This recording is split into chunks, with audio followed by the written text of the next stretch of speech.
राधे राधे दोस्तों, आपका फिर से स्वागत है मेरे YouTube चैनल राधे श्याम में। आज हम आपको एक नया अध्याय, एक नया पुराण सुनाएंगे जिसका नाम है सुख सागर। वो सुनाने से पहले मेरी आप सबसे विनती है कि आप मेरे चैनल को लाइक, सब्सक्राइब और शेयर करना ना भूलें, ताकि हम आपके लिए अच्छी अच्छी पुराणे ला सके। राधे राधे। राधे राधे दोस्तों, आपका फिर से स्वागत है मेरे YouTube चैनल राधे श्याम में। आज हम आपको आगे की कथा सुनाते हैं। प्रभु, आप भौमासुर के पुत्र इस भक्त दंत को अपने चरणों में लेकर इसे निर्भय कीजिए। भूमि देवी की प्रार्थना सुन प्रभु श्री कृष्ण जी ने प्रेम से भग दत्त के सिर पर हाथ फेरते हुए कहा, हे तात, तुमको निर्भय होकर धर्म के साथ राज्य करना चाहिए। फिर प्रभु श्री कृष्ण जी ने भगदत्त को राजगद्दी पर बैठा धूमधाम से उसका राज तिलक करा दिया। फिर अपने पिता द्वारा बंदी बनाई गई 16,100 कन्याएं भगदत्त के ने द्वारकापुरी पहुंचा दी और इंद्र का छत्र आदि अदिति के कुंडल वापस लौटा दिए। फिर प्रभु श्री कृष्ण जी सत्यभामा के साथ गरुड़ पर बैठकर इंद्रलोक चले गए और उन्हें छत्र और कुंडल देकर तथा कल्प वृक्ष तरु को लेकर द्वारकापुरी वापिस आ गए। और द्वारकापुरी पहुंचकर प्रभु श्री कृष्ण जी 16,100 कन्याओं से विवाह कर सानंद रहने लगे। श्री सुखदेव जी बोले, हे राजा परीक्षित, एक दिन प्रभु श्री कृष्ण जी पुष्प सैया पर लेटे हुए थे और रुक्मणी जी उनके समीप बैठ प्रभु श्री कृष्ण जी के चरण दबा रही थी। अचानक प्रभु श्री कृष्ण जी मुस्कुराते हुए रुक्मणी से बोले, हे प्रिय, एक बात बिल्कुल सत्य बताना। चंदेली के राजा शिशुपाल से तुमने मुझ में क्या विशेषता देखी थी जो मुझसे ही विवाह करने की इच्छा से तुमने विप्रदेश को मेरे पास भेजा था। प्रभु श्री कृष्ण जी के मुख से यह बात सुन रुक्मणी जी बोली, हे दीनानाथ, काक और हंस में, कांच और मणि में, स्वर्ण मक्षिका और सोने में, और कोयल और हीरे में जो विशेषता दुष्ट शिशुपाल और आप जगदीश्वर में है, हे संसारेश्वर प्रभु, आप तो स्वयं साक्षात पर ब्रह्म परमेश्वर होते हुए भी अपने भक्तों को सुख प्रदान करने और पृथ्वी का भार उतारने के लिए अनेक प्रकार के सगुण अवतार धारण करते रहते हैं। अतः हे जगदीश्वर, मेरे समस्त अपराधों को क्षमा कर आप प्रभु मुझे यह वरदान देने की कृपया करें कि मैं जब भी इस संसार में जब जब जन्म लूं तब मैं आपकी दासी बनकर सदैव आपकी सेवा करती रहूं। श्री सुखदेव जी बोले, हे राजा परीक्षित, रुक्मणी जी के मुख से यह वचन सुनकर प्रभु श्री कृष्ण जी प्रसन्न होकर बोले, हे रुक्मणी, आप तो साक्षात लक्ष्मी का अवतार हैं। मैं जब भी संसार में अवतार धारण करूंगा तब मेरी प्राण प्रिय होकर मेरे साथ अनेक प्रकार के आनंद भोगोगी।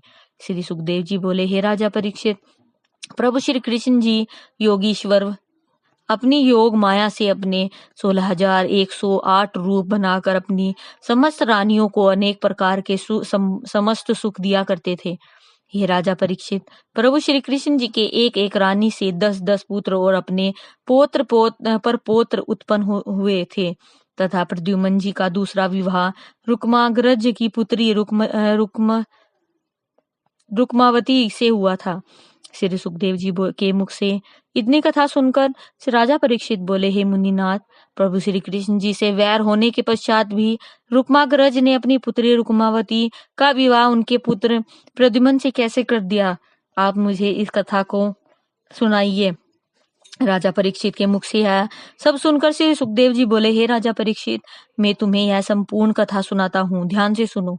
वैसे तो प्रभु श्री कृष्ण जी से रुक्माग्रज मन ही मन द्वेष और वैर रखता था, लेकिन रुक्माग्रज ने जब यह भली प्रकार सोचकर देख लिया कि प्रभु श्री कृष्ण जी से वैर रखने पर सुख संपन्न हो जाता है, तो रुक्माग्रज ने अपनी पुत्री रुक्मावती का स्वयंवर रचकर द्वारकापुरी यह संदेश भेज दिया कि हे जगदीश्वर, मैंने अपनी सुपुत्री भाग्यवती रुक्मावती का स्वयंवर अमुक तिथि को रचने का विचार किया है, सो आप हमारी प्यारी बहन रुक्मणी और चिरंजीव प्रद्युम्न को साथ लेकर इस महोत्सव पर अवश्य ही पधारे। रुक्माग्रज का संदेश मिलते ही प्रभु श्री कृष्ण जी रुक्मणी और प्रद्युम्न के सहित अनेकों यदुवंशियों को अपने साथ लेकर रथ यात्रा करते हुए भोजकट में पहुंच गए।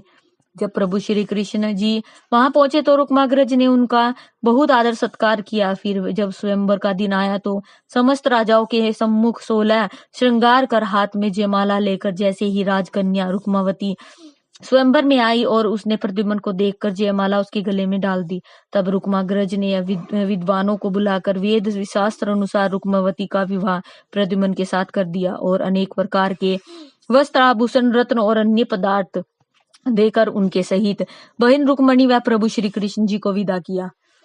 इतनी कथा सुनाकर श्री सुखदेव जी बोले, हे राजा परीक्षित, जब रुक्माग्रज की पोती विवाह योग्य हुई तो रुक्माग्रज ने प्रद्युम्न के पुत्र अनिरुद्ध से उसका विवाह करने की इच्छा से द्वारकापुरी में प्रभु श्री कृष्ण जी के पास टीका भेज दिया।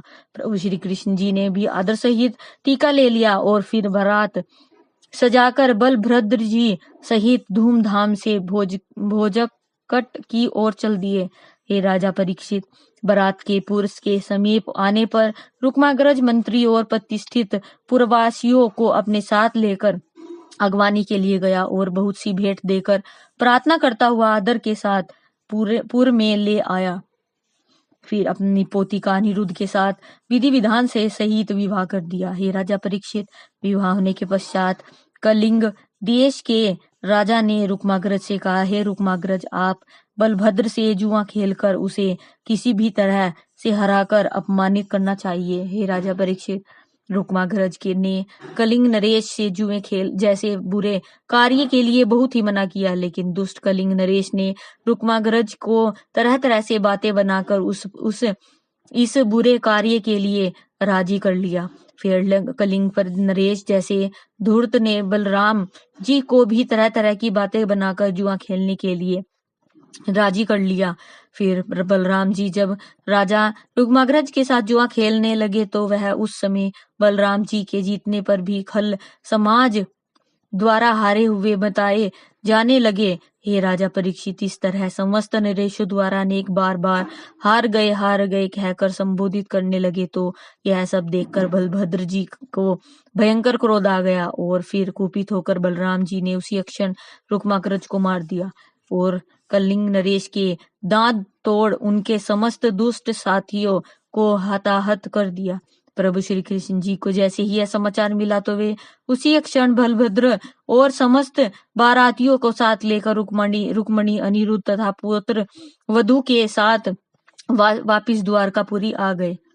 आज की कथा में यही समाप्त करते हैं। आगे कथा आपको कल सुनाएंगे। राधे राधे राधे राधे राधे राधे। जय श्री कृष्ण। अगर आपको मेरी वीडियो अच्छी लगी तो बेल आइकन दबाना ना भूलें ताकि आपको मेरे आने वाली वीडियोस का नोटिफिकेशन मिलता रहे।